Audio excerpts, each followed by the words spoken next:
Thank you. എല്ലാവർക്കും നമസ്കാരം. എന്തൊരു നല്ല കാര്യം തുടങ്ങുമ്പോഴും പോസിറ്റീവായിട്ട് തുടങ്ങണം എന്നാണല്ലോ. അപ്പൊ ഞാൻ ആദ്യം തന്നെ ഒരു മെസ്സേജ് പറഞ്ഞുകൊണ്ട് തുടങ്ങുകയാണ്.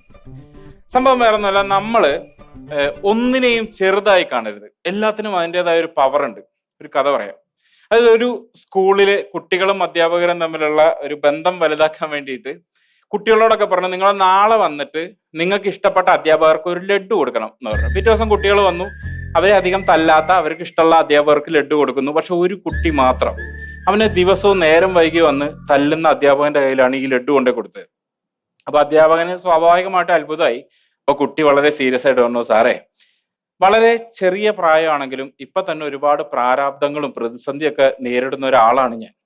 അപ്പോ എന്റെ ഈ പ്രാരാബ്ദം പ്രതിസന്ധി തരണം ചെയ്യാനുള്ള മനഃശക്തി കിട്ടുന്നത് സാറുടെ ഈ ശിക്ഷയിൽ നിന്നാണ്. ഇത് കേട്ടതും അധ്യാപകന്റെ കണ്ണ് നിറഞ്ഞുപോയി. അപ്പം പറഞ്ഞു, സാറാണ് എൻ്റെ യഥാർത്ഥ ഗുരു. ഒരു മറുപടി പോലും പ്രതീക്ഷിക്കാതെ തൻ്റെ സ്വതസിദ്ധമായ പുഞ്ചിരിയുമായിട്ട് ആ സ്കൂൾ വരാന്തയിലൂടെ നടന്നു പോകുന്ന ആ മിടുക്കനായ ബാലനെ ആ അധ്യാപകൻ അധികം നേരം കണ്ണ് നിറഞ്ഞ് നോക്കി നിൽക്കാൻ സാധിച്ചില്ല. കാരണം അപ്പോഴേക്കും വയറിളകാൻ തുടങ്ങിയിട്ടുണ്ടായിരുന്നു. നല്ല സൂപ്പർ പണിയാണ് ആ ലഡ്ഡുലാവും വെച്ചു കൊടുത്തത്.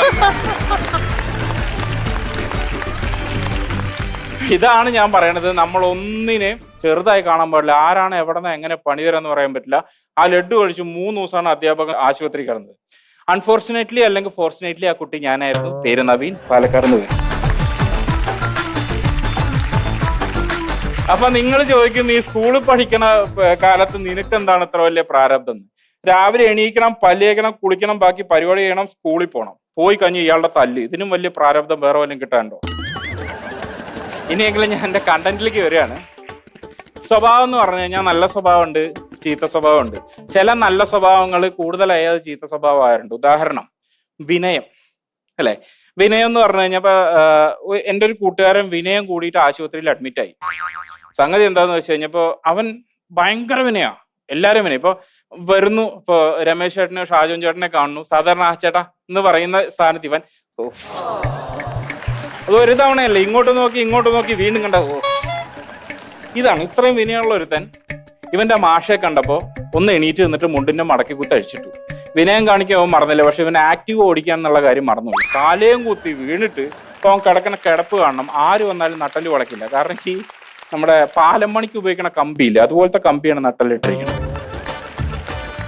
സോഷ്യൽ മീഡിയ എന്നെ സംബന്ധിച്ചിടത്തോളം സോഷ്യൽ മീഡിയ അല്ല, സോഷ്യൽ മടിയാ. ഞാൻ ഈ പണിക്ക് പോകാൻ മടിയായിട്ട് ഇതുമേ നോണ്ടിക്കൊണ്ടിരിക്കും. ഞങ്ങൾ കുറെ പേരുണ്ട് കേട്ടോ അങ്ങനത്തെ ആൾക്കാർ.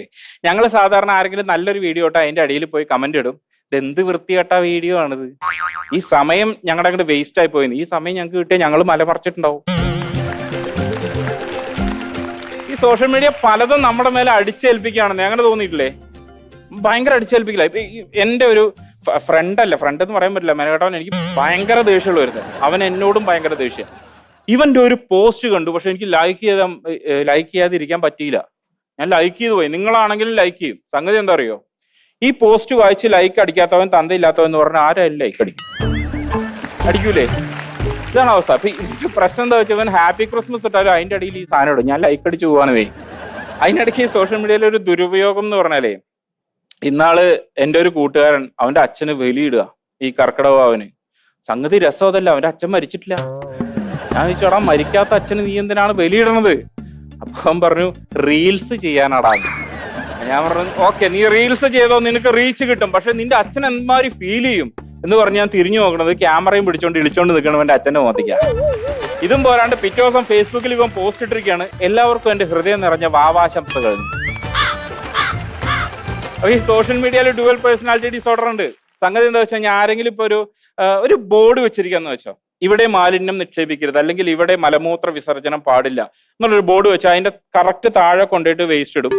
അതിന്റെ താഴെ പോയിട്ട് മൂത്രം ഒഴിക്കും. എന്നിട്ട് ആ ഭാഗത്തിന്റെ പറഞ്ഞ മറ്റേ ഇത് വെച്ചിട്ടില്ലേ, ബോർഡ് വെച്ചിട്ടില്ലേ, ആ ഭാഗത്തിന്റെ ഫോട്ടോ എടുത്തിട്ട് സോഷ്യൽ മീഡിയയിൽ കൊണ്ടുപോയിടും. എന്നിട്ട് അവൻ അതിന്റെ താഴെ ഒരു വലിയ കഥ എഴുതി പിടിച്ചിട്ട് അവസാനം പറയും, മാലിന്യ കൂമ്പാരം മൂലം ജനങ്ങൾ പൊറുതി മുട്ടി മുഖ്യമന്ത്രി രാജിവെക്കുക. പിന്നെ അവന്റെ മൂത്രം തടയിലാണല്ലോ മുഖ്യമന്ത്രിയുടെ പണി. അപ്പൊ ഇതൊക്കെ വളരെ മോശം സ്വഭാവങ്ങളാണെങ്കിലും നമ്മൾ ഒരിക്കലും മോശം സ്വഭാവമാണെന്ന് വിശ്വസിക്കാത്ത, എന്നാൽ അത് വലിയൊരു മോശം സ്വഭാവം, ഈ മോശം സ്വഭാവങ്ങളുടെ അച്ഛൻ എന്ന് വേണമെങ്കിൽ വിശേഷിപ്പിക്കാം. അങ്ങനത്തെ ഒരു മോശം സ്വഭാവം ഉണ്ട്. എന്താണെന്നറിയോ? പലതും നാളേക്ക് മാറ്റി വെക്കാം, നമ്മുടെ വളർച്ചനെ തടയും, അല്ലേ? പലരും പറയും ഞാൻ നാളെ നന്നാവാം, ആര് തന്നാവൻ? ജമ്മത്ത് തന്നാവില്ല. ഞാൻ നാളെ വെള്ളമടി നിർത്തുമെന്ന് പറഞ്ഞിട്ട് ഇന്നൊരു 1 ലിറ്റർ എക്സ്ട്രാ വാങ്ങി അടിക്കും, നാളെ ഇത് തന്നെ പറയും, നാളെ 1 ലിറ്റർ എക്സ്ട്രാ വാങ്ങി അടിക്കും. അങ്ങനെ അടിച്ചടിച്ച് കരളും പഴുത്ത് ഡോക്ടർ പറയും ഇനി നീ അടിച്ചാൽ തട്ടിപ്പോകുമെന്ന് പറയുമ്പോൾ ഇവനിതൊക്കെ നിർത്തി മോട്ടിവേഷൻ സ്പീക്കർ ആവും. എടാ ഞാനോ ഇങ്ങനെയായി, നീ അടിച്ച് വെറുതെ നശിക്കരുത് കേട്ടോ. അതുവരെ അവനൊരു മോട്ടിവേഷനും ഇല്ല. അപ്പോൾ അങ്ങനെയുള്ള സ്വഭാവം ആർക്കെങ്കിലും ഉണ്ടെങ്കിൽ പറയൂ, നമുക്ക് ഷെയർ ഇടാം. അല്ല, അങ്ങനെയുള്ള സ്വഭാവം ആർക്കെങ്കിലും ഉണ്ടെങ്കിൽ പറയൂ, നമുക്ക് ഷെയർ ചെയ്യൂ, ഞാനത് പരിഹരിക്കാം. ഇങ്ങനെ നാളേക്ക് മാറ്റി വെക്കുന്ന സ്വഭാവം മാറ്റാനായിട്ടൊരു അടിപൊളി വഴിയുണ്ട്, പറഞ്ഞു തരട്ടെ? അല്ലെങ്കിൽ കൊണ്ട് ഒരു മൂടില്ല, നാളെ പറഞ്ഞുതരാം. Thank you.